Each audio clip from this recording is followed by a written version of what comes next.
तो बच्चों आज हम आप लोगों को पढ़ाने वाले हैं सेलुलोज। सेलुलोज पे टिप्पणी आप लोगों को पढ़ाने वाले हैं। इसके गुण और उपयोग के बारे में हम आपको इसी आंसर में बता देंगे। ठीक, ये जो टॉपिक है आपके क्लास 12 केमिस्ट्री के जैव अणु वाले चैप्टर से लिया गया है। कभी कभी आपके एग्जाम में आ जाता है, ज़्यादा नहीं पूछा जाता है। जब आपके केमिस्ट्री के एग्जाम में टिप्पणी पूछेगा तो इस टिप्पणी पर थोड़ा बहुत ध्यान दिया जाता है। ठीक, तो इसमें क्या दिया हुआ है उसे देख लेते हैं। ठीक, इसमें आप क्वेश्चन पूछेगा तो इस तरीके से पूछेगा कि सेलुलोज पर टिप्पणी देते हुए इसके गुण तथा उपयोग लिखिए। इस तरीके से आपसे एग्जाम में क्वेश्चन पूछ देगा। आपको लिखना होगा कि सेलुलोज यह विशिष्ट रूप से केवल पौधों में मिलता है, यानी कि जो सेलुलोज होता है ये विशेष रूप से केवल पौधों में मिलता है। यह एक अनअपचायक शर्करा है, यानी कि ये जो शर्करा होती है ये अनअपचायक शर्करा होती है। यह मनुष्य के पाचन तंत्र में नहीं पचता है। यह पौधों की कोशिकाओं की कोशिका भित्ति का मुख्य अवयव होता है, यानी कि जो मनुष्य का पाचन तंत्र होता है उसमें इसको पचाने की क्षमता नहीं होती है। ये पौधों की कोशिकाओं की कोशिका भित्ति का मुख्य अवयव होता है, यानी कि जो पौधों की कोशिका होती है उसमें जो पाई जाने वाली कोशिका भित्ति होती है उसका मुख्य अवयव होता है।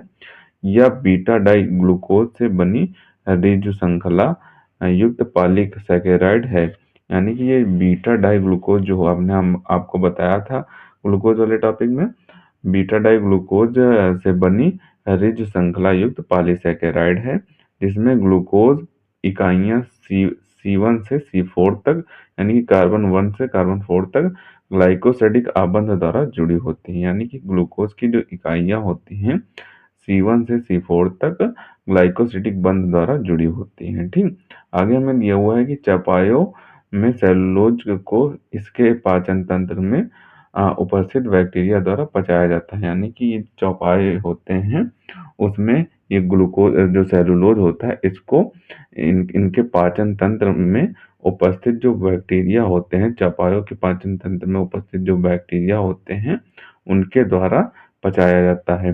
ठीक, तो इतना आपको लिख देना है। टिप्पणी या फिर गुण पूछे तो इतना आपको लिख देना है। ठीक, इसके बाद आपको इसके उपयोग लिखने हैं। उपयोग में आपको क्या लिखना है वो देख लेते हैं।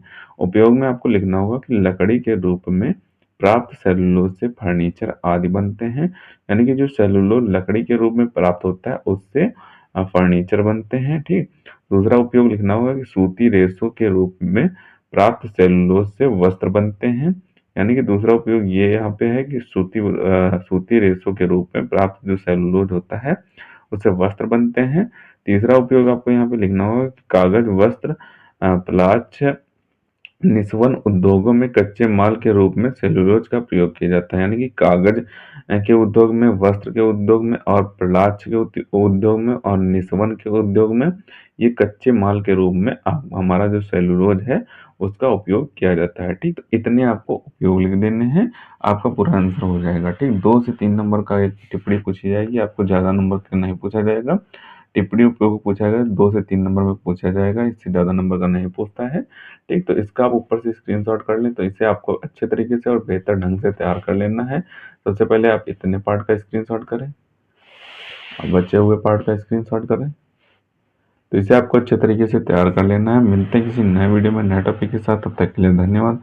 और अगर अभी तक आपने हमारे इस चैनल को सब्सक्राइब नहीं किया है तो प्लीज़ सब्सक्राइब जरूर कर ले, क्योंकि हम इसी तरीके से क्लास 12 से रिलेटेड इंपॉर्टेंट टॉपिक को वीडियो डालते रहते हैं।